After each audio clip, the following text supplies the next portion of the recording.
When I found proof my husband was sleeping with my sister behind my back, I stayed silent and played the perfect wife, then orchestrated the most devastating reveal at her wedding reception, exposing their betrayal to every guest who believed their innocent act. "She's working late tomorrow, right? Come over then. I'll make your favorite." I'm reading this text message from my sister Maya to my husband Paul at 1:30 in the morning, and the she they're casually discussing is me. Not Erin, not your wife, not your sister, just she, like I'm an inconvenience to work around, a schedule to coordinate around, an obstacle between them and whatever this is. I keep scrolling through their messages, going back months, watching their affair unfold in reverse, and every message makes me feel sicker and stupider and angrier. They've been doing this for 2 years.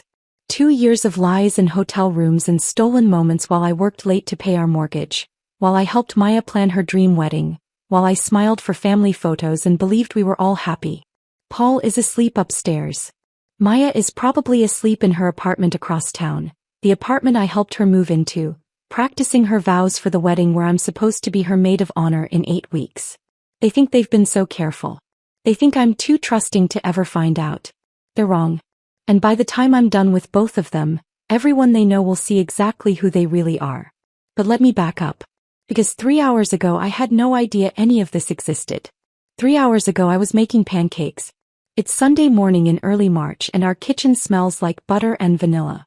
Paul is sitting at our table reading the newspaper, sunlight coming through the windows we picked out together 3 years ago when we renovated this place. We've been married 8 years. We have routines. Saturday mornings at the farmer's market, Sunday pancakes, movie nights with takeout from the Thai place down the street. Annual camping trips to Crater Lake with Maya and whoever she's dating. Normal stuff. Boring stuff. The kind of life that doesn't make for interesting stories but makes you feel safe. I flip a pancake and glance over at Paul. He's wearing the old college sweatshirt I keep threatening to throw away, his hair sticking up on one side because he hasn't showered yet. This is us. This is what marriage looks like at the 8-year mark when you think everything is fine. "Blueberries?" he asks without looking up from the sports section. "Already washed. In the fridge." He grins at me like I've just solved world hunger, and I feel that small warm satisfaction of knowing someone well enough to anticipate what they need. I work as an art director at a boutique creative agency downtown. Paul handles corporate accounts at some tech marketing firm with a name I can never remember. We're not rich but we're comfortable. We're not exciting but we're content. Or at least I thought we were. My phone buzzes on the counter. It's Maya asking if we're still on for dinner Tuesday at that new Italian place near her apartment. I confirm and she sends back 3 heart emojis, which is very Maya. She's always been the expressive one, the sister who cries during commercials and makes friends in grocery store lines and hugs people she just met. I tell Paul about dinner and his face does this thing it always does when Maya's mentioned, this immediate brightening like someone just turned up his volume. "I'll grab that wine she likes," he says, already pulling out his phone to make a note. "That Pinot Grigio from the vineyard we visited." I smile because this seems thoughtful. This seems like my husband being considerate of my sister. This seems normal. Maya has been part of our relationship from the beginning. She was there the night Paul and I met at that gallery opening in Seattle 9 years ago. He helped me pick out my wedding dress. She spent our first Thanksgiving as a married couple at our terrible first apartment, laughing about the turkey I'd burned so badly we had to order pizza. She's family. She's been woven into every major moment of our marriage. 3 months ago, everything shifted when Derek proposed. Maya called me that night crying so hard I could barely understand her, and I screamed into the phone with excitement because my baby sister was getting married. Paul heard me from the other room and came running thinking something was wrong. That night Maya came over with Derek to celebrate. We drank champagne on our couch while she showed us the ring, this massive emerald-cut diamond that probably cost more than my car. Derek comes from old Portland money. His family owns half the buildings downtown and doesn't talk about it. Maya had dated successful guys before but this felt different. She kept saying things like, "I can't believe this is real," and "I get to spend forever with him," and Derek looked at her like she was the only person in the room. Before they left, Maya grabbed my hands and asked me to be her maid of honor. I said yes before she even finished asking. We've always been close despite the 4-year age gap. Growing up, she was my shadow, following me everywhere, copying my outfits, asking a million questions. As adults, we evolved into best friends. Daily phone calls, weekly lunch dates, trading advice about everything from work drama to relationship problems to which concealer actually worked. When Maya started planning the wedding, I became her full-time consultant. Hours looking at venues, debating color schemes, tasting cakes until we felt sick. Paul was always eager to help, offering to drive us to appointments or pick up samples or give his opinion on centerpieces. I loved that my husband cared enough about my sister to be involved. Maya usually scheduled our planning sessions for evenings when I'd be working late, which made sense. She worked as an event coordinator at a luxury hotel, so her schedule was more flexible than mine. It never occurred to me to question why she preferred those specific times, or why Paul was always so available to help when I couldn't be there. Everything seemed perfect, uncomplicated, normal. Then came the night with the perfume. 6 weeks after Maya's engagement. Late January. Paul came home just before midnight from what he said were drinks with clients. When he leaned down to kiss me hello, I smelled it, perfume that wasn't mine. Something floral and expensive. The kind of scent that lingers on clothes. I was half asleep on the couch where I'd been waiting up, and I asked about it in this light, teasing way. Not accusatory. Just curious. Oh, one of the clients is this woman who hugs everyone goodbye, he said, not missing a beat. You know how some people are. His tone was so casual, so unbothered, that I immediately felt stupid for noticing. I laughed it off. We went to bed. I told myself it was nothing because it was nothing. People hug. Perfume transfers. This is what happens when you work late with colleagues. 3 days later, I stopped by Maya's apartment to drop off wedding magazines.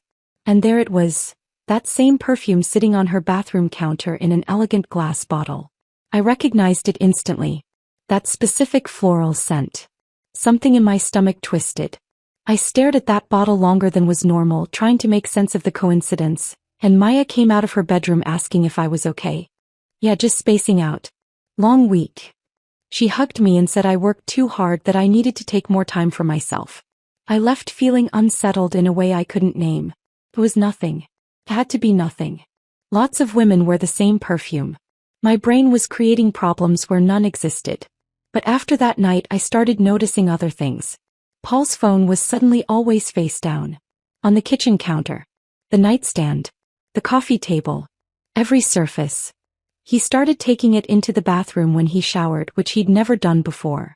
When notifications came through, he'd angle the screen away in this automatic way, like he didn't even realize he was doing it. Over breakfast one Tuesday, I mentioned to Maya that Paul seemed distracted lately. Maybe stressed about work. She squeezed my hand across the table. All marriages go through phases like this, Erin. You're overthinking it. Paul adores you.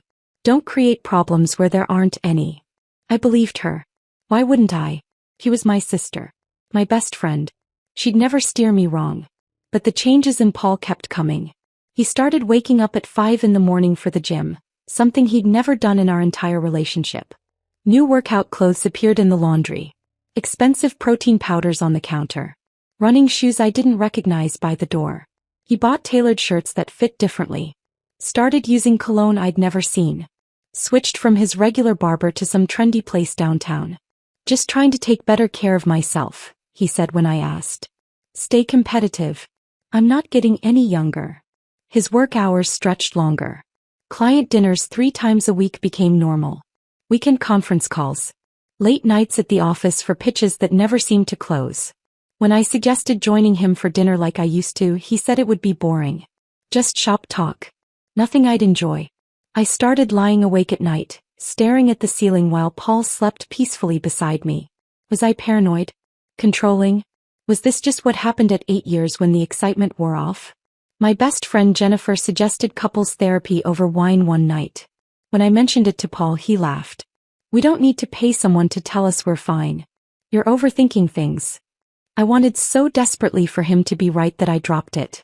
Confrontation has never been my strength. I'm the peacemaker. The person who makes everyone comfortable and smooths over rough edges. So I pushed down the doubt and kept making Sunday pancakes like everything was fine. Until tonight. Tonight, Paul fell asleep on the couch after dinner, and his phone slid out of his pocket onto the cushion. The screen lit up with a notification. I wasn't trying to snoop. I was just going to plug it in for him. But the notification was from Maya. and the preview showed just enough text to make my blood run cold. I picked up the phone. His passcode is our anniversary, he's never changed it. And suddenly I was in his messages with my sister, scrolling through months of conversations I was never supposed to see. Plans to meet at hotels. Discussions about my work schedule. Jokes about how clueless I am. Photos of Maya wearing Paul's clothes, including that navy hoodie he claimed he lost 4 months ago. Now it's 1:30 in the morning and I'm sitting in our living room with my laptop, going through 2 years of lies, and Paul is still asleep upstairs, completely unaware that everything is about to change. Maya's wedding is in 8 weeks. I'm supposed to stand beside her as maid of honor and smile while she marries Derek, this genuinely kind man who has no idea his bride has been having an affair with her sister's husband. I should wake Paul up right now. Scream at him. Call Maya and destroy her. But I don't. Because sitting here in the dark taking screenshots and backing them up to 3 separate cloud drives, I realize something. I'm not going to confront them. Not yet. I'm going to play the perfect wife. The devoted sister. I'm going to help Maya with every wedding detail, smile in every photo, give the maid of honor speech everyone expects. And then I'm going to burn their entire world down in front of 200 people who think they're good people. They think I'm too nice to fight back. Too trusting. Too weak. They're about to find out how wrong they are. The days that follow are strange. I move through them like I'm underwater, everything muffled and distant, but on the surface I'm perfectly normal. I go to work. I answer emails. I smile at Paul across the dinner table and ask about his day like I don't know exactly what he did today, who he texted, where he went. Because I'm still checking. Every morning after he leaves for the gym, I log into his iCloud and read the new messages. Every night while he showers, I scroll through his calendar and cross-reference it with Maya's Instagram stories. I'm building a timeline now, a detailed map of their affair that spans 2 full years. 2 years. That number keeps hitting me in waves.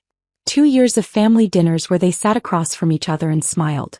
2 years of holidays and birthdays and ordinary Tuesdays.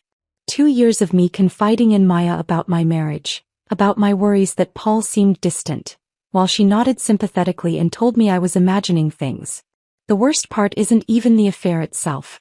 It's the coordination. The planning. The casual way they discuss me like I'm a scheduling problem to solve rather than a person they're betraying.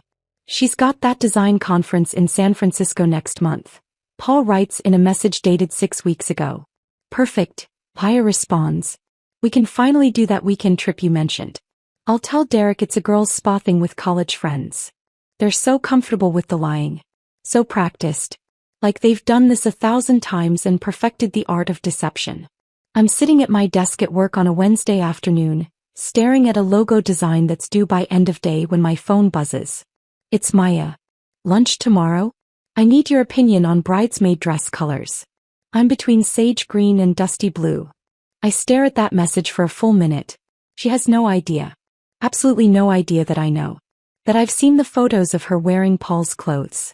That I've read every message where she calls me naive and gullible. That I know she's been sleeping with my husband in the apartment I helped her furnish, planning her wedding while destroying mine. Tomorrow works. I type back. That cafe near my office at noon? Perfect. Love you, sis. I set my phone down and go back to the logo design, but my hands are shaking. Not from sadness. From rage. Pure, cold rage that sits in my chest like a stone. That night, I do something I've been avoiding. I go through Paul's bank statements. He's been sloppy here too, probably because he never imagined I'd look. Charges at the Heathman Hotel downtown. 6 separate stays over the past 4 months. Always on nights I was traveling for work or visiting my college roommate in Eugene. Dinner reservations at restaurants Paul claimed were client meetings. Purchases at lingerie stores that definitely weren't for me because I haven't received a gift from him in over a year. One charge catches my eye. 3 months ago, right after Maya got engaged, Paul bought something from a jewelry store. $1,500. My stomach drops. I click through to the detailed receipt and there it is. A gold bracelet. Custom engraved. I've never seen this bracelet. Paul certainly never gave it to me. But I remember seeing something gold on Maya's wrist at Sunday dinner 2 weeks ago. She said Derek gave it to her as an early wedding gift. I close my laptop before I throw it across the room. The next day I meet Maya for lunch. She's already at the cafe when I arrive, sitting at our usual table by the window, looking radiant in a cream sweater that probably costs more than my rent. She jumps up to hug me when she sees me. "You look tired," she says, studying my face with what looks like genuine concern. "Are you sleeping okay?" "Just busy at work," I say, sliding into the chair across from her. "You know how it is." She launches into wedding talk immediately. The ongoing debate about bridesmaid dresses, a crisis with the florist who might not be able to get peonies in November, drama with Derek's aunt who wants to bring her new boyfriend who no one has met. I nod in all the right places, make appropriate sympathetic noises, offer solutions to problems I don't care about. And then I notice it. The gold bracelet on her left wrist. "That's pretty," I say, gesturing to it. "Is it new?"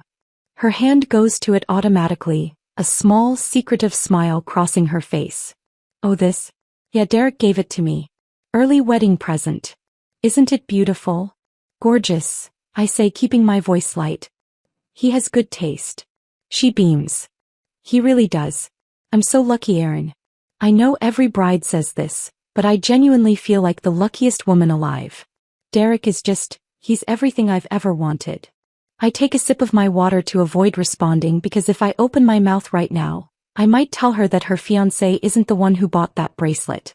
That my husband, her brother-in-law, the man she's been sleeping with for 2 years, paid $1,500 for that piece of jewelry she's wearing while she gushes about how much Derek loves her. "Speaking of Derek," Maya continues, "I need to finalize the head table seating chart.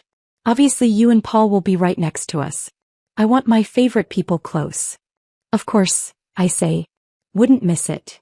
She reaches across the table and squeezes my hand. "I keep thinking about how lucky I am to have you as my sister. Some people don't get along with their siblings, you know? But you and me, we've always been a team. I honestly don't know what I'd do without you." The audacity of it nearly takes my breath away. She's holding my hand, looking me in the eye, saying these things while carrying on an affair with my husband. While wearing jewelry he bought her with our joint account. While planning to stand at an altar in front of 200 people and pledge loyalty to Derek when she's been loyal to no one. "I feel the same way," I hear myself say. "You're my best friend, Maya. Always have been." Her eyes get misty. "Don't make me cry. I'm wearing mascara." We finish lunch talking about centerpieces and the timeline for the reception. She shows me photos of the venue decorated for a different wedding, pointing out where our table will be, where the dance floor is, where the bar will be set up. "And this is where you'll give your maid of honor speech," she says, zooming in on a photo of the microphone stand near the head table. "No pressure, but I'm expecting something good. You're the writer in the family." "I've been working on it," I tell her, which is true. I've been working on that speech for weeks now, perfecting every word, timing every pause. It's going to be memorable. I promise. "I can't wait," she says, practically glowing. "This is going to be the best day of my life." I smile back at her. "I'm sure it will be." When we part ways after lunch, she hugs me tight and tells me she loves me, and I hug her back and say it too, and neither of us means it, but only one of us knows that. I walk back to my office in the cold November air and I feel nothing. No sadness. No conflict. Just that same cold clarity I felt the night I discovered everything. That evening, Paul comes home from work carrying flowers.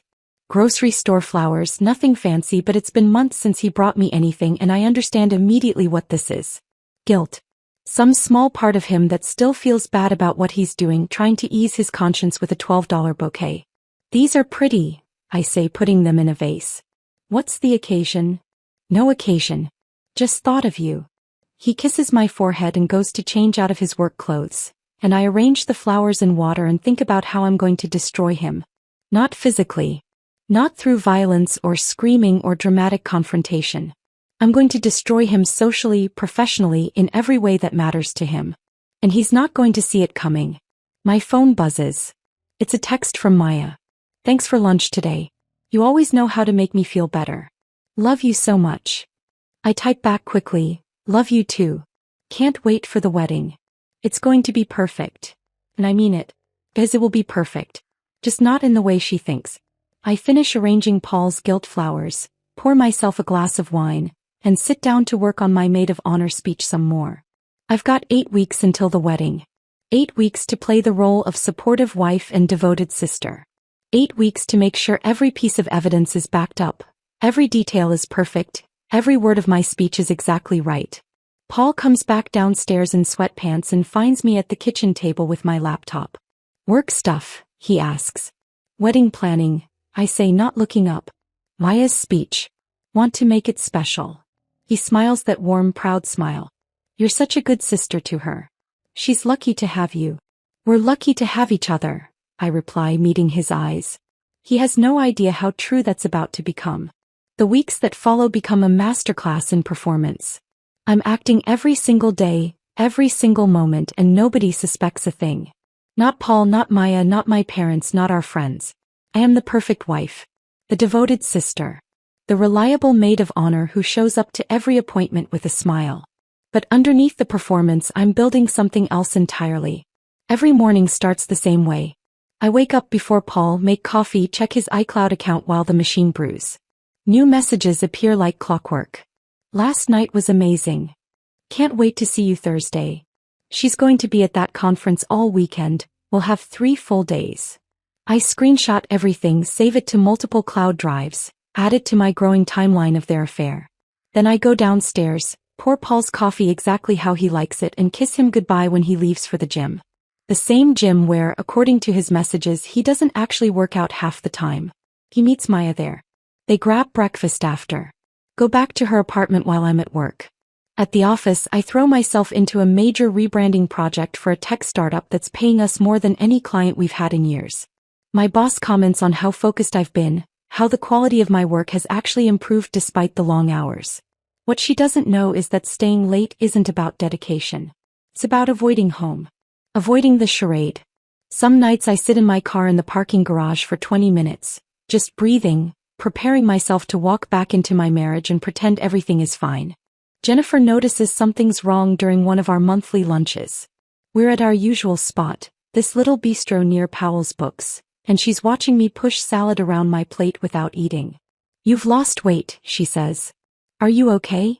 Just busy with work, I tell her. And Maya's wedding stuff. You know how it is. Erin. She sets down her fork, her expression serious. I've known you since college. Something's off. What's going on? For a second I almost tell her. Almost let the whole story spill out right there over untouched salads and iced tea. But I can't. Not yet. Because if I tell Jennifer, she'll tell me to confront them immediately. She'll say I'm torturing myself by waiting. She won't understand that this isn't torture. This is strategy. I'm fine, I say, forcing a smile. Really? Just stressed. The wedding's in 5 weeks and Maya's losing her mind over details. Jennifer doesn't look convinced, but she drops it. We finish lunch talking about her own life. Her promotion at work, her latest dating disaster, safe topics that don't require me to lie. Maya calls that afternoon while I'm in a meeting. 3 missed calls in a row, which means wedding emergency. I step out and call her back. Oh, thank God, she says when she answers. Crisis. The florist can't get peonies. She's suggesting roses instead, but roses are so basic, Erin. Everyone has roses. This was supposed to be special. I close my eyes and count to 5. What about garden roses? They're fuller, more romantic. And we could mix them with ranunculus. Same color palette, more interesting texture. Silence on the other end. Then, that's actually perfect. God, you're so good at this. I don't know what I'd do without you. That's what sisters are for, I say, and the words taste like ash. That evening we have a dress-fitting appointment. I meet Maya at the bridal boutique downtown, and the consultant brings out her Vera Wang gown. This stunning off-shoulder design that probably costs more than most people's cars. I help her into it, buttoning each tiny pearl button up her spine, and she looks at herself in the mirror with tears in her eyes. Is this really happening? She whispers. Am I really getting married? You really are, I tell her, adjusting her veil. She turns to face me, mascara already starting to run. I'm so glad you're my maid of honor. I know I keep saying it, but I mean it. You're my best friend, Erin. You always have been. I hug her carefully, avoiding the dress, and over her shoulder I can see both of us in the mirror. 2 sisters. One in a wedding dress, one in jeans.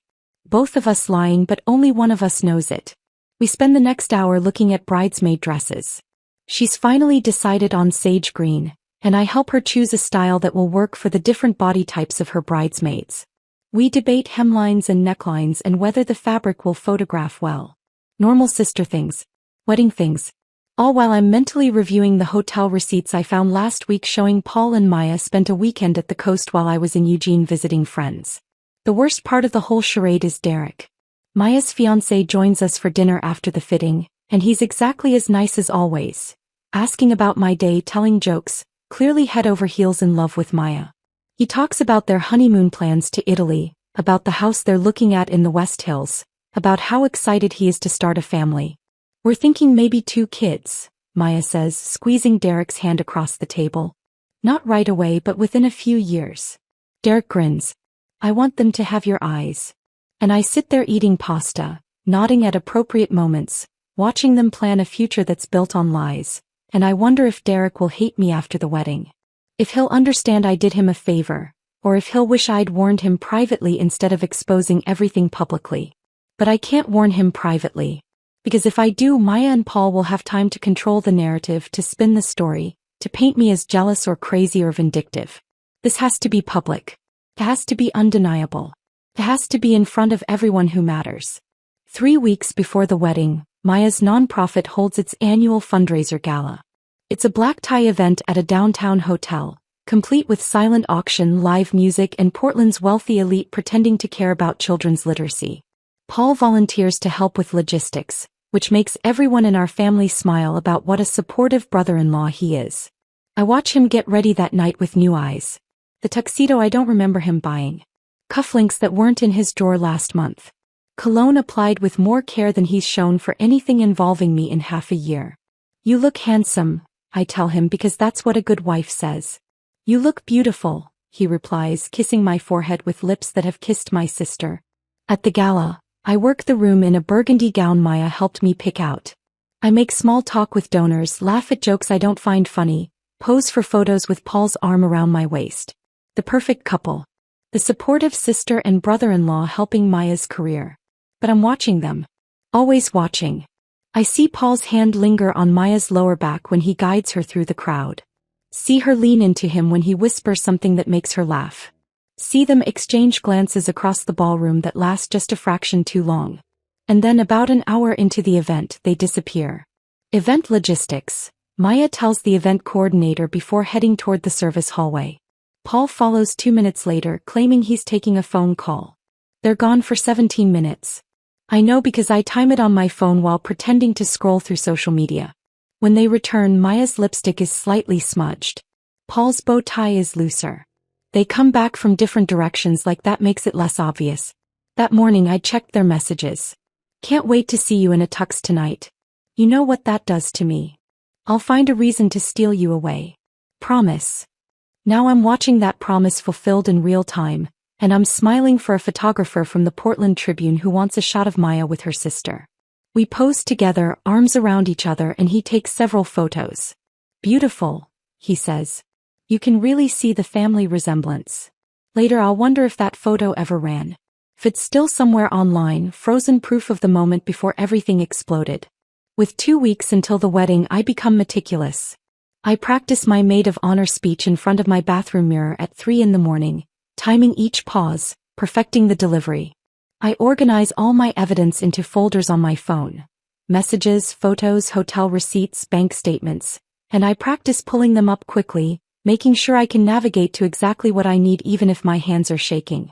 I buy a new clutch, something elegant enough for a formal wedding but large enough to hold my phone comfortably. I rehearse reaching for it naturally, unlocking it smoothly, holding it up so nearby tables can see the screen.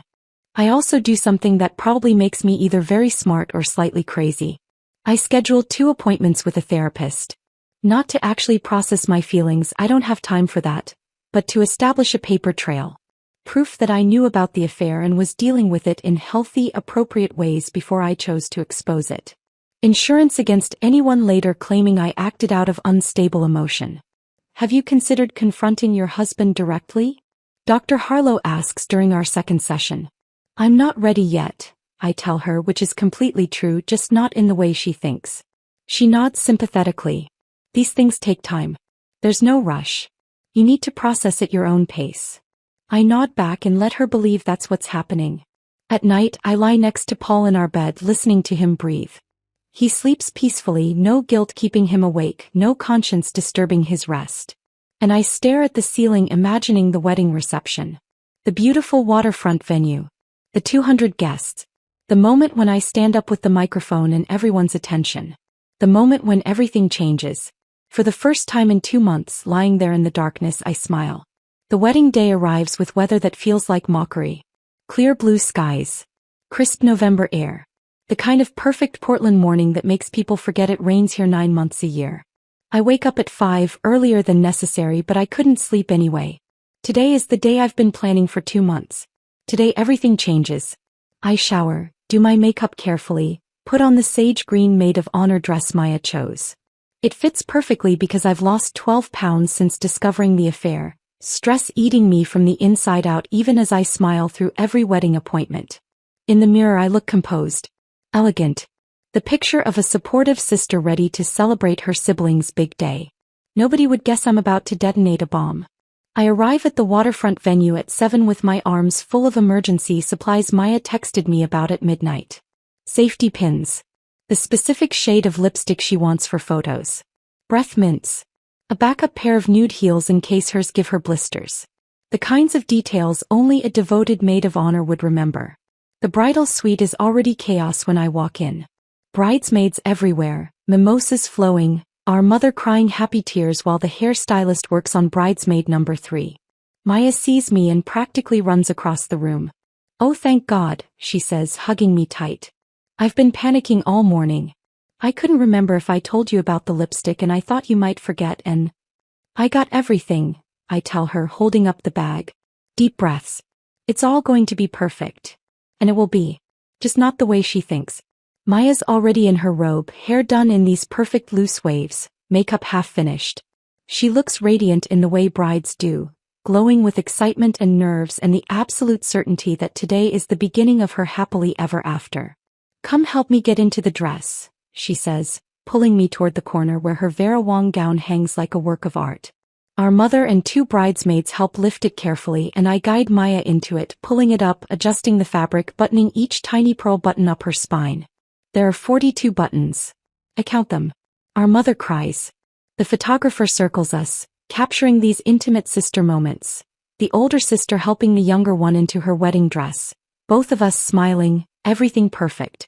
"I can't believe this is happening," Maya whispers, staring at herself in the full-length mirror. "I'm actually getting married." "You really are," I say, adjusting her veil. She turns to face me, tears already starting to mess up her mascara, and grabs both my hands. "I don't know what I would have done without you, Erin. Through all the planning, all the stress, all the little disasters. You've been my rock. You're the best sister anyone could ask for." The words should hurt, but they don't. They just solidify everything I'm about to do. "That's what sisters are for," I tell her. She hugs me carefully, trying not to wrinkle the dress, and I hug her back, and the photographer captures that too. 2 sisters. 1 getting married. Both crying. A beautiful moment that will be deleted from every device by tomorrow. The bridesmaids finish getting ready, everyone taking turns with the hair and makeup artists. I sit in the corner sipping water. Not mimosas, I need to be completely clear-headed, and going over my speech in my head one more time. I've memorized it. Every word. Every pause. I know exactly when to reach for my phone, exactly which screenshots to show first, exactly how to deliver each line for maximum impact. My phone buzzes. It's Jennifer. "Thinking of you today. Know you've been stressed about the speech. You're going to do great. Love you." I type back, "Thanks. Today's going to be memorable." Around 9:30, our mother insists on photos of just her and her daughters. The photographer poses us by the window, natural light streaming in, Maya in her wedding dress, me in sage green, Mom in navy blue. We smile. We hold hands. We look like the picture of family happiness. "My beautiful girls," Mom says, crying again. "I'm so proud of both of you." Maya squeezes my hand. I squeeze back. At 10, it's time for Maya to head down for pre-ceremony photos with Derek. First look photos, they call them, where the groom sees the bride for the first time. Maya is nervous, fidgeting with her bouquet. "What if he doesn't like the dress?" she asks. "He's going to love it," I assure her. You look perfect. She does. She looks absolutely perfect. And in about 4 hours she's going to look completely destroyed. I stay behind in the bridal suite, taking a moment alone. I check my phone one last time, making sure all my evidence is organized and ready. Messages, photos, hotel receipts, bank statements, everything I need to make this undeniable. Then I head downstairs to find my seat. The ceremony space is stunning. White chairs in neat rows. An arch covered in white roses and eucalyptus. The Willamette River sparkling in the background. 200 guests in expensive clothes, chatting and laughing, everyone excited for the ceremony to start. I see Paul almost immediately. He's sitting 5 rows back, looking handsome in his charcoal suit, talking to my Aunt Carol. When he sees me, he smiles and waves. I wave back. Play the part. He finds me in the corridor behind the ceremony space a few minutes before things start. You look beautiful, he says, kissing my cheek. Several bridesmaids walk past and smile at us. Such a loving couple. Thank you, I say, reaching up to straighten his tie even though it doesn't need straightening. You clean up pretty well yourself. Big day for Maya, he says. She's so happy, I reply. She and Derek are perfect together. They really are, he agrees, and I wonder if he hears the irony in his own words. My phone buzzes in my clutch. Jennifer again. You okay? You seemed really off at the dress fitting. If you need to talk after today, I'm here. I type back quickly, I'm good. About to get the closure I didn't know I needed. The music starts. It's time. I take my place at the front, maid of honor position, and watch as guests file to their seats. Derek stands at the altar with his best man, looking nervous and excited and completely unaware that his life is about to implode. He's a good guy. Kind. Successful. Completely in love with Maya. And she's been lying to him for 2 years. The processional begins. Bridesmaids walk down the aisle one by one. Then it's my turn. I walk slowly, smiling at guests, and when I pass Paul's row, I see him watching Maya's empty spot at the back of the aisle, that same soft expression on his face I've seen 100 times in the past 2 months. Then the music changes. Everyone stands. And Maya appears at the back of the aisle on our father's arm. She looks like a fairy tale. The dress fits perfectly, the veil catches the light, her smile is radiant. Derek's face when he sees her breaks into pure joy. Several guests start crying. It's beautiful. Picture perfect. Everything a wedding should be. I stand at the altar holding Maya's bouquet, watching this ceremony that's built entirely on lies, and I feel nothing but that same cold calm I've been carrying for weeks. The officiant begins. Words about love and commitment and choosing each other every day. Maya and Derek exchange their personal vows, and Maya's voice cracks with emotion when she promises Derek honesty and loyalty and forever. From my position at the altar, I can see Paul 5 rows back, watching her with this tender expression, probably convinced their affair is some grand love story rather than a betrayal. The ceremony ends. Maya and Derek kiss. Everyone applauds. They walk back down the aisle together as husband and wife, and I follow with the best man, and we all move to the terrace for cocktail hour. The next hour is a blur of small talk I won't remember. Guests congratulating Maya. Derek's parents thanking me for being such a wonderful maid of honor. His mother telling me how Derek knew Maya was the one after 3 dates. Everyone so happy. So completely unaware. I don't drink. Not even the champagne the servers keep offering. I need to be completely clear-headed. Finally, we move inside for dinner. The reception hall is gorgeous. Hundreds of candles, white roses everywhere, string lights creating this magical atmosphere. I'm seated at the head table between Maya and the best man. Maya keeps squeezing my hand, so happy, so grateful, so completely doomed. Dinner is served. It's delicious and I can't taste any of it. Then the speeches begin. Derek's best man goes first. He tells funny stories about their college days, makes touching comments about friendship and loyalty. Several guests cry. Everyone applauds. Then the DJ announces, and now the maid of honor, Erin Caldwell. I stand up, pick up my champagne flute, reach into my clutch and feel my phone there ready. 200 faces turn toward me. Maya is beaming. Derek has his arm around her. Paul is watching me proudly from his seat. None of them have any idea what's about to happen. I smile, take a breath, and begin to speak. Thank you all for being here to celebrate Maya and Derek on this absolutely beautiful day. My voice is warm, steady. I've practiced this opening 100 times in front of my bathroom mirror at 3 in the morning, and now it sounds exactly how I want it to, genuine, loving, the perfect maid of honor. I raise my champagne flute and the crowd murmurs agreement. 200 smiling faces turn toward me. Maya is beaming at the head table, eyes already glistening with happy tears. Derek has his arm around her shoulders. My mother is in the third row dabbing at her eyes with a tissue. Paul is 5 rows back, watching me with this proud expression like he's not currently having an affair with the woman in the white dress. As Maya's older sister, I continue, I've had the privilege of watching her grow from that curious little girl who followed me everywhere into the incredible woman standing before you today. Several guests nod knowingly. This is exactly what they expect. Sappy sister stories, childhood memories, maybe a funny anecdote about Maya's terrible teenage fashion choices. Standard maid of honor speech material.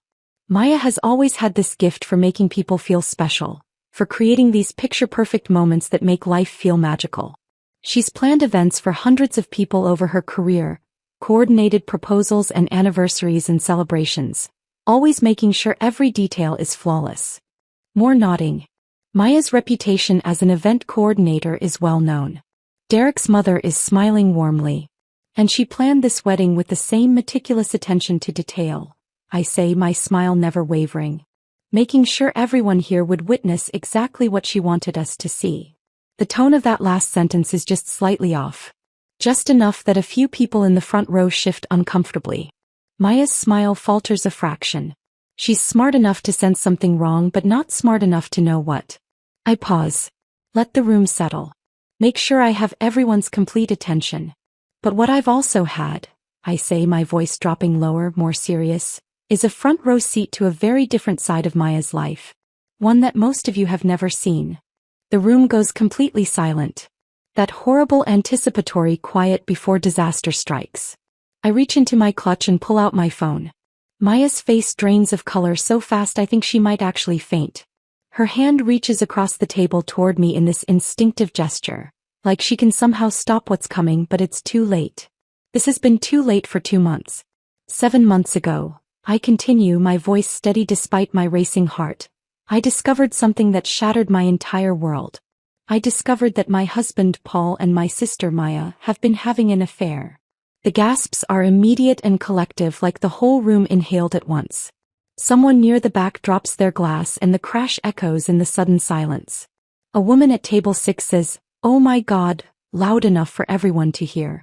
I unlock my phone and hold up a screenshot, angling it so the nearby tables can see. It's a text message from Maya to Paul, the words clear and undeniable. "Can't wait to have you all to myself tomorrow. You're all I think about." Maya tries to stand but Derek grabs her wrist, his face going from confusion to horror as he processes what I'm saying. Paul is halfway out of his chair but frozen, like his body can't decide whether to run toward me or away from me. My mother has both hands over her mouth. My father's face has gone completely red. "This is from 3 weeks ago," I say calmly, scrolling to another message. "And this one is from Maya to Paul, sent while I was in Seattle for a work conference." I read it aloud, my voice clear and steady. "She's gone until Thursday. Come over tonight. I'll wear that thing you like." I pause, let that sink in, then add, "Sent while I was working 18-hour days to land the account that helped pay for this beautiful wedding we're all attending today." The room erupts. People standing. Chairs scraping. Voices overlapping in shock and outrage. But I just keep talking, keep delivering evidence like a prosecutor presenting a case because I've practiced this and I know exactly what I need to say.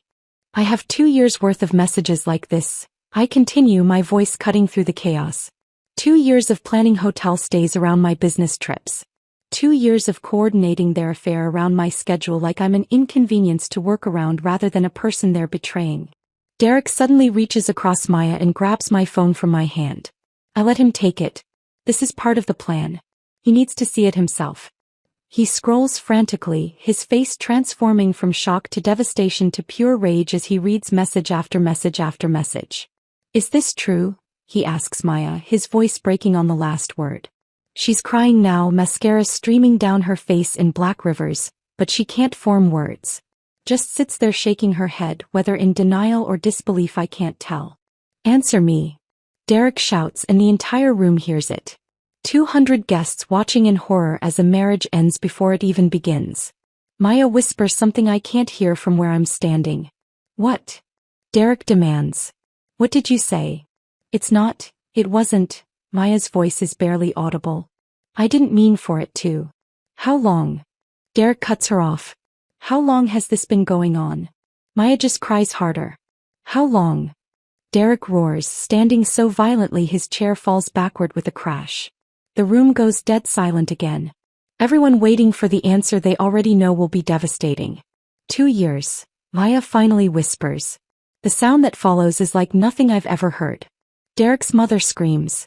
Someone at table 8 starts crying. Multiple people pull out their phones, some to record, some probably to text others who aren't here. The wedding coordinator is standing near the entrance looking absolutely panicked, like she's trying to figure out how to salvage an event that's already completely destroyed. I keep talking because I'm not done yet. I have hotel receipts, I say, pulling up another file on a second phone I've kept in my other hand. 6 separate bookings at the Heathman downtown over the past 4 months. All under Paul's name. All on dates he told me he was at sales conferences. I hold up the phone showing a booking confirmation. The tables closest lean in to see. I have their Telegram messages where they joke about how oblivious Derek and I are. How easy we are to fool. How trusting we are, like trust is a character flaw instead of what you're supposed to have in a marriage. Paul finally finds his voice. Aaron, you're taking this out of context. If you would just let me explain. Explain what? Derek cuts him off, rounding on Paul with such hatred in his eyes that Paul actually steps backward. Explain how you've been sleeping with my wife. How you've been lying to your own wife and to me for 2 years. What context makes that acceptable? Paul opens his mouth but nothing comes out. Derek turns back to Maya. I asked you to marry me because I thought you were the most honest person I'd ever met. You told me you valued loyalty above everything. You stood at that altar 20 minutes ago and promised me honesty and commitment and forever, and it was all lies. Everything was lies. I do love you, Maya sobs. I really do, Derek. I don't. Derek's voice is cold now, all the rage burned out, leaving only devastation. Don't say anything else. He rips his boutonniere off his suit jacket and throws it on the table. Then he looks at Maya one more time and the expression on his face is something I'll remember forever. Not anger, not hatred, just profound betrayal. This marriage is over, he says clearly, loudly for everyone to hear. We're done. I will never forgive you for this. He walks toward the exit. His groomsmen follow immediately. His parents start gathering their family, Derek's mother shooting Maya a look of absolute disgust as she passes the head table. Derek's father stops in front of Paul. If I ever see you again, he says quietly, it will be too soon. Then they're gone, half the wedding party streaming out behind them. Paul tries to approach me, hands raised in some placating gesture, but my father physically blocks his path. You take one more step toward my daughter, Dad says in a voice I've never heard him use before, and I promise you'll regret it. Paul freezes. Looks around the room like he's searching for an ally. Finds none. Everyone is staring at him with disgust or shock or both. Maya is still sitting at the head table, sobbing so hard she can barely breathe, her beautiful Vera Wang gown now seeming obscene, her perfect makeup destroyed. Guests are gathering their things, leaving their tables, the reception dissolving into chaos around her. My mother is crying. My Aunt Carol is shouting something at Paul. Derek's cousin is recording everything on his phone. I don't say anything else. I've said everything I needed to say. I place my champagne flute carefully on the head table. Walk across the reception hall toward the terrace exit. My legs feel steady. My hands aren't shaking. Behind me I hear voices shouting questions at Maya and Paul, hear my mother begging someone to stop this, hear the beginning of the total annihilation I've spent 2 months carefully orchestrating. I push open the terrace door and step out into the cool evening air. For the first time in 7 months I can breathe. The terrace overlooks the Willamette River and I stand there alone for maybe 5 minutes, just breathing. The evening air is cool against my skin. Inside I can still hear the chaos, raised voices, crying, the sound of chairs being moved as guests leave. But out here it's quiet. Peaceful almost. My phone starts buzzing in my clutch. I pull it out and see the screen lighting up with notifications. Texts, calls, messages flooding in faster than I can read them. I turn the phone off completely and put it back. I'm not ready to deal with any of that yet. Jennifer appears in the doorway. She must have been sitting near the back because she's here and most of Derek's family is already gone. She walks over without saying anything and just stands next to me looking out at the water. I have a bag packed at your place, I tell her. Can I stay with you tonight? Of course, she says. As long as you need. We leave through the side exit, avoiding the main reception hall entirely. I don't want to see Maya's face. Don't want to hear Paul trying to explain. Don't want my mother begging me to fix this somehow. I just want to leave. Jennifer drives because my hands are shaking too badly. Not from regret. From adrenaline finally crashing after 2 months of holding everything inside. We don't talk. She just puts on music and drives and I stare out the window at Portland passing by, the city lights blurring together. When we get to her apartment, I collapse on her couch and finally let myself fall apart. Not crying exactly. More like my whole body just gives out. 2 months of pretending. 2 months of smiling through dress fittings and cake tastings and wedding planning sessions. 2 months of sleeping next to Paul and making him breakfast and acting like I didn't know he was destroying our marriage. It's over. It's finally over. I sleep for 14 hours straight. When I wake up Sunday morning, Jennifer is sitting in the armchair across from me with coffee and a concerned expression. Your phone's been going crazy, she says carefully. I turn the sound off but the screen keeps lighting up. Might want to check it. I turn it on and immediately regret it. 247 missed calls. Texts filling up the screen faster than I can scroll. My parents. Paul. My relatives I haven't talked to in years. Friends from college. Coworkers. Everyone has something to say about what I did. Most of them I ignore. But there's one message that matters from David, the lawyer I quietly retained 3 weeks ago. Saw the video. Well done. Come to my office Monday morning and we'll file divorce papers. Video. What video? Jennifer sees my expression. You should probably see this, she says, pulling out her laptop. Someone at the wedding filmed my entire speech. The whole thing from my opening words to the moment Derek stormed out. They posted it on social media with the caption, Maid of Honor exposes bride's affair at wedding reception. It has 2 million views. I watch it once, seeing myself standing at that microphone, voice steady, delivering every line exactly as I practiced. Maya's face draining of color. Derek grabbing my phone. The room erupting into chaos. It's all there, recorded in high definition for the world to see. It's everywhere, Jennifer says quietly. Twitter, Instagram, TikTok. Local news picked it up this morning. They have opinions. I scroll through the comments. Half the people are calling me a hero. The other half are calling me cruel, vindictive, asking why I didn't handle this privately. Someone created a poll asking if my revenge was justified. Someone else made a reaction video analyzing my body language and micro-expressions. Do you care? Jennifer asks. What they think. I close the laptop. No. This was never about them. This was about the truth. Monday morning I meet David at his office. He has divorce papers already drafted, just waiting for my signature. Paul isn't contesting anything. According to David, Paul's lawyer advised him that fighting would be pointless given the evidence. He wants to talk to you, David says. Called my office 6 times yesterday. I told him all communication goes through me, but he's persistent. Tell him no, I say, signing the papers. I have nothing to say to him. Paul comes home Monday afternoon to find all his belongings in boxes on the front porch. I'm not there. I'm still at Jennifer's, but David had the locks changed and taped a restraining order to the front door. Temporary, just until the divorce is finalized, but it means Paul can't come near me or contact me directly. His mother calls me that evening. I answer because I'm not angry at her, just at her son. Aaron, please, she says, crying. Paul is devastated. He made a terrible mistake, but he loves you. Can't you just talk to him? Try to work this out. Your son didn't make a mistake, I tell her, keeping my voice gentle but firm. He made a choice. Every day for 2 years he chose to lie to me. He chose to sleep with my sister. He chose to coordinate his affair around my work schedule. Those weren't mistakes. Those were deliberate decisions. And now he's living with the consequences. She tries to argue, to guilt-trip me about marriage being sacred and forgiveness being important, but I hang up before she can finish. I've already forgiven enough, trusted enough, been understanding enough. I'm done.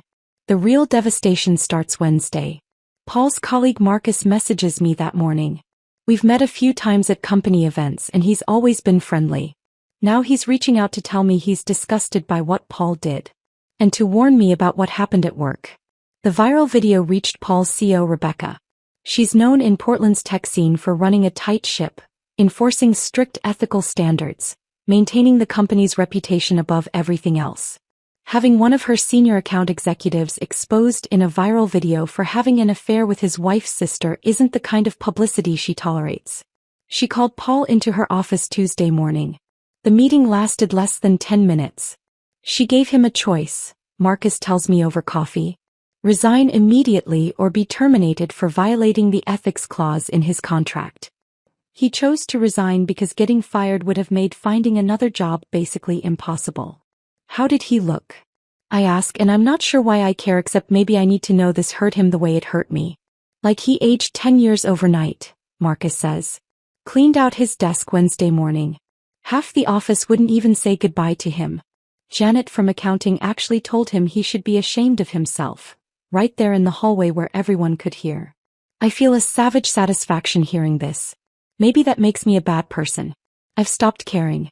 Maya's destruction happens even faster. The luxury hotel chain she worked for has spent decades building a reputation for elegance and discretion. Having one of their event coordinators exposed in a viral video for conducting an affair with her sister's husband while planning her own wedding is exactly the kind of scandal they can't afford. My cousin Rachel, who still follows Maya on social media, tells me Maya was called into HR Monday morning. By Monday afternoon she was terminated. Conduct incompatible with brand values was the official reason. But losing her job is just the beginning. Derek's family owns Maya's apartment building. They gave her 30 days notice to vacate, the legal maximum, but their lawyer made it clear those 30 days would be as unpleasant as legally possible.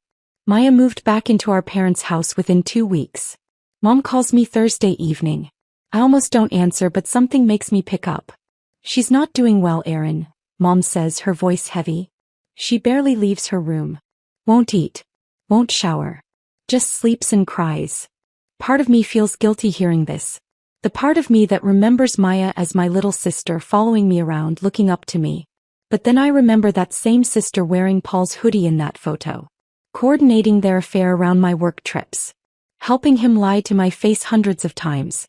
She made her choices, Mom, I say quietly. She's still your sister. Family should forgive. She betrayed me for 2 years. Looked me in the eye and lied while sleeping with my husband. That's not a mistake, Mom. That's not something I can just forgive because we share DNA. Mom goes quiet. Even she can't defend what Maya did, no matter how much she wants to play peacemaker. My father takes a different approach. He calls Maya's actions disgraceful, says he's ashamed of her, claims he can barely look at her. I appreciate the support, but something about his anger feels performative, like he's trying too hard to prove he's on my side. My brother Seth calls from Denver the day after the video goes viral. Holy shit, Erin, is the first thing he says. Are you okay? I start crying. Not because I'm sad, but because Seth doesn't tell me what to do or how to feel. He doesn't try to mediate or fix anything. He just asks if I'm okay and then listens while I tell him everything. They deserved it, he says when I'm done. Both of them. And honestly, Derek deserved to know before he legally tied himself to someone like that. Mom doesn't see it that way. Mom wants everyone to be happy and comfortable, even when they don't deserve it. But you did the right thing, Erin. You really did. The extended family splits predictably. Mom's side thinks I was cruel, that I should have handled things privately. Dad's side mostly supports me, saying Maya got what she deserved. Thanksgiving is in 5 weeks.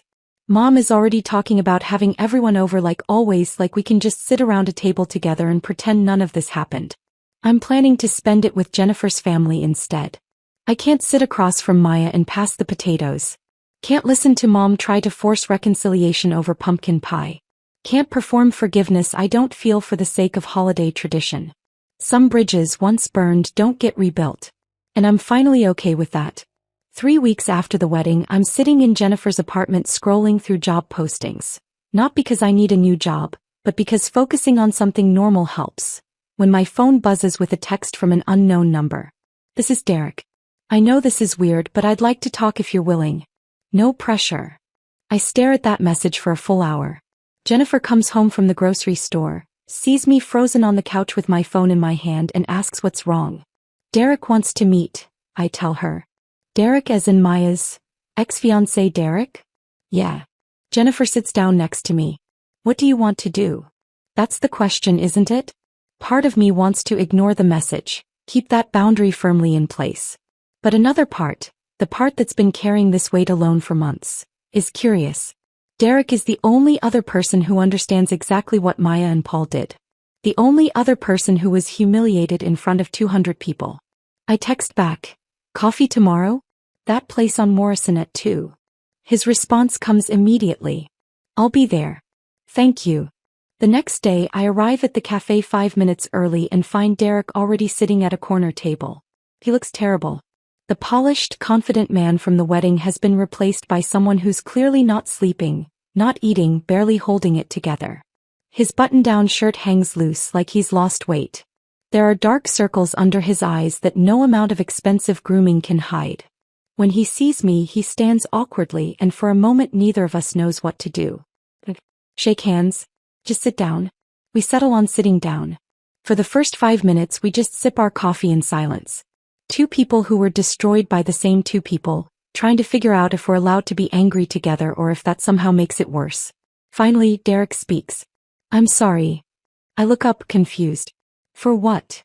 For not seeing it, he says, staring into his coffee cup. For bringing you into my family's orbit. For making my wedding the worst day of your life too. For all of it. Something about the genuine regret in his voice breaks something open in me. I start crying right there in the cafe and I can't stop. Derek doesn't try to comfort me or tell me it's okay. He just hands me napkins from the dispenser and waits. When I finally stop, I wipe my eyes and say, you don't have anything to apologize for. You didn't do this. They did. I know, he says quietly. But I still feel like I should have known. There must have been signs. Things I missed. There were signs, I tell him. I saw them for months and convinced myself I was imagining things. Maya told me I was overthinking. Paul told me I was being paranoid. They were good at lying. That's not on us. We talk for 2 hours that first day. About the affair. About the wedding. About how we're both trying to process what happened while everyone around us has opinions about how we should feel. My mother keeps saying I dodged a bullet, Derek says. Like that makes it better. Like finding out the person you loved was lying to you for 2 years is somehow lucky because you didn't legally marry them. People keep congratulating me for standing up for myself, I reply. Like I should be proud. And part of me is, but mostly I'm just tired. Yeah, he says. Tired is the right word. We start meeting regularly after that. Once a week at first, just coffee and conversation. But it quickly becomes twice a week, then 3 times, then almost daily. Because Derek is the only person who really understands. He tells me about having the wedding annulled. About explaining to relatives what happened. About his mother crying, not because the marriage ended, but because she's embarrassed about how much money they spent on a wedding that lasted negative hours. She keeps saying, what will people think? Derek says one afternoon while we're walking along the waterfront. Like the problem isn't that Maya cheated on me. It's that people found out. I tell him about the loneliness of being right. About how people treat me differently now. Some look at me like I'm brave. Others look at me like I'm vindictive. Jennifer is supportive but doesn't really understand. My family is split. And I'm just trying to get through each day without falling apart. Do you regret it? Derek asks. Exposing them like that. No, I say immediately. I regret that I had to. But if I'd done it privately, they would have controlled the narrative. They would have painted me as jealous or crazy. This way the truth is undeniable. Good, he says. Because I'm glad you did it. If you hadn't, I would have married her. Legally tied myself to someone who's been lying to me since the beginning. We start piecing together the timeline of the affair during one of our walks. Derek remembers Maya canceling plans because she was tired from work. On nights I now know Paul was with her. I remember Paul's sudden interest in helping with wedding planning. We realize Maya and Paul coordinated not just around me but around Derek too. Every lie, every excuse, every work event or family obligation was carefully constructed to keep both of us in the dark. She told me she was at a bridal expo the weekend of my college reunion, Derek says.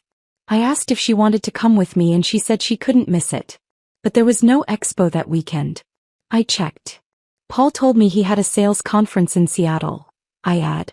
Same weekend. I bet they were together. Probably. The shared investigation is somehow healing. We're constructing the full picture of what they did, how they did it, and understanding that we weren't stupid for trusting them.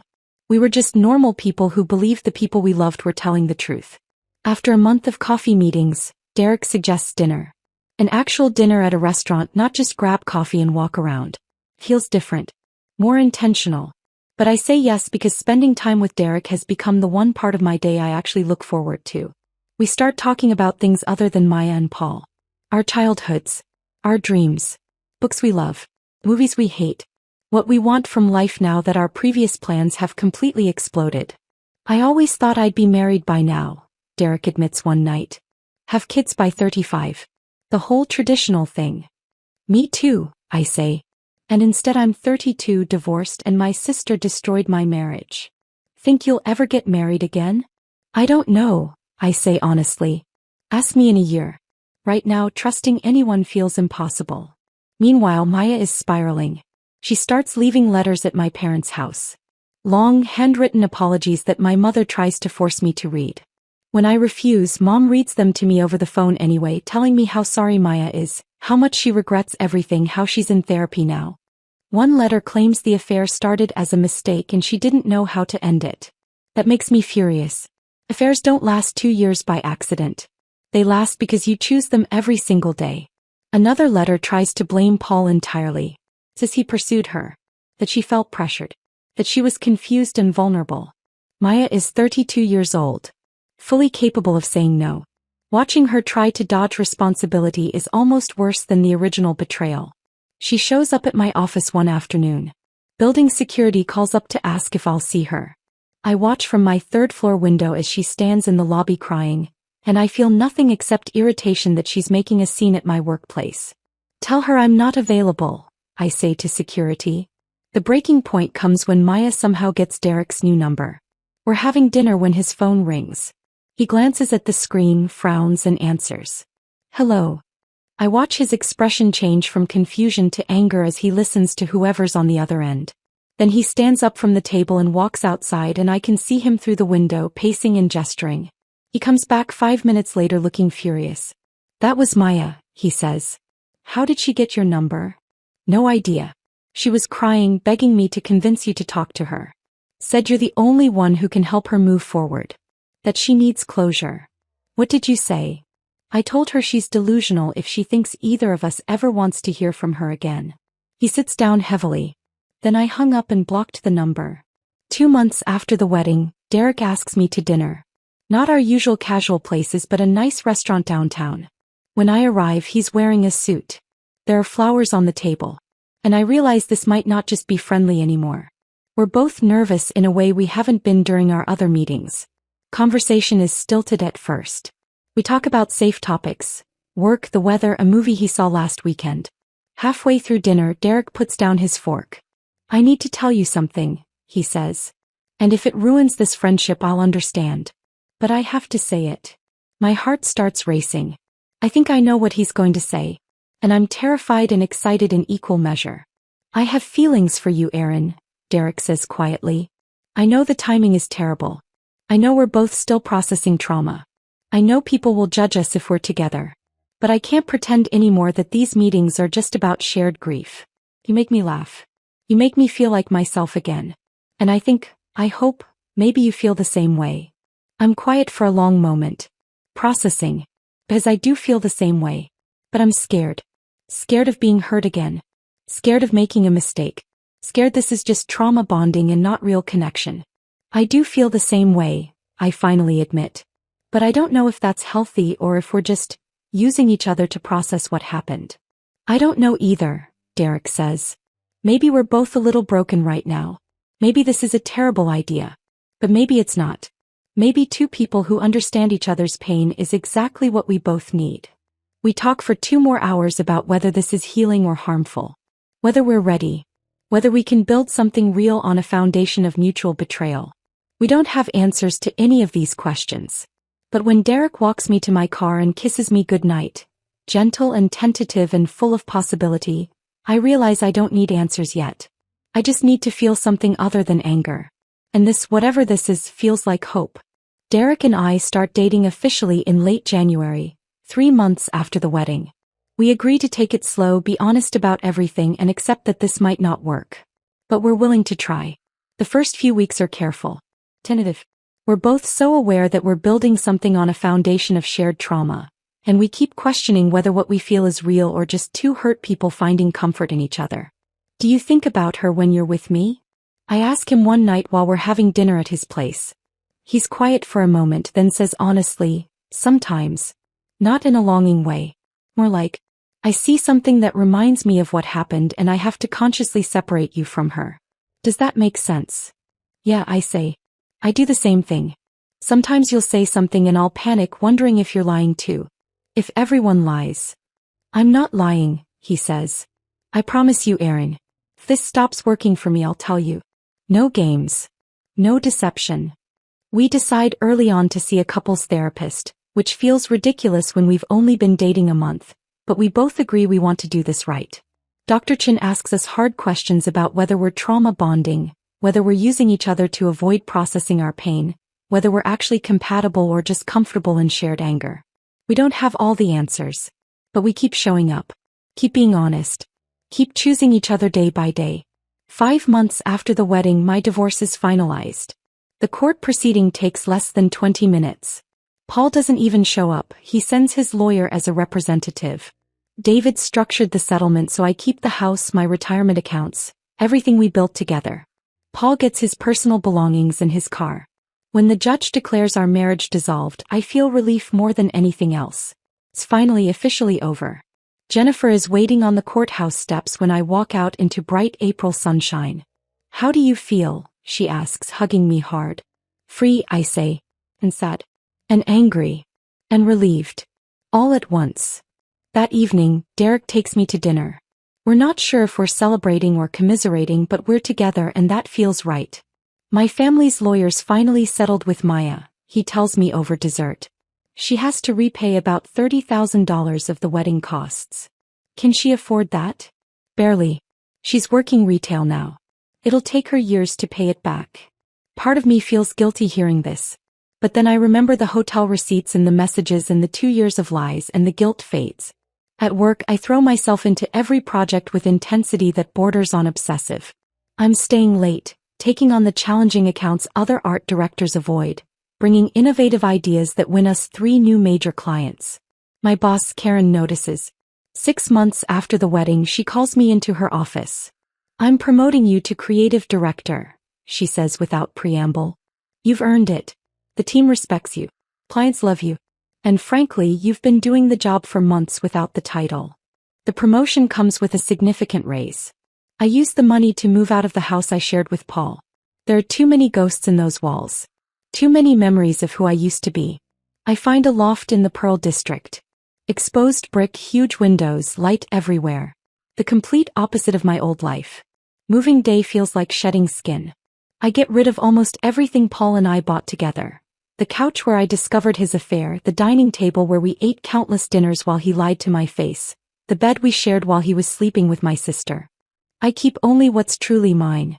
That first night in the new apartment, I eat Thai food on the floor because I haven't bought furniture yet, and I feel more at home than I did in 8 years of marriage. Jennifer helps me shop for furniture.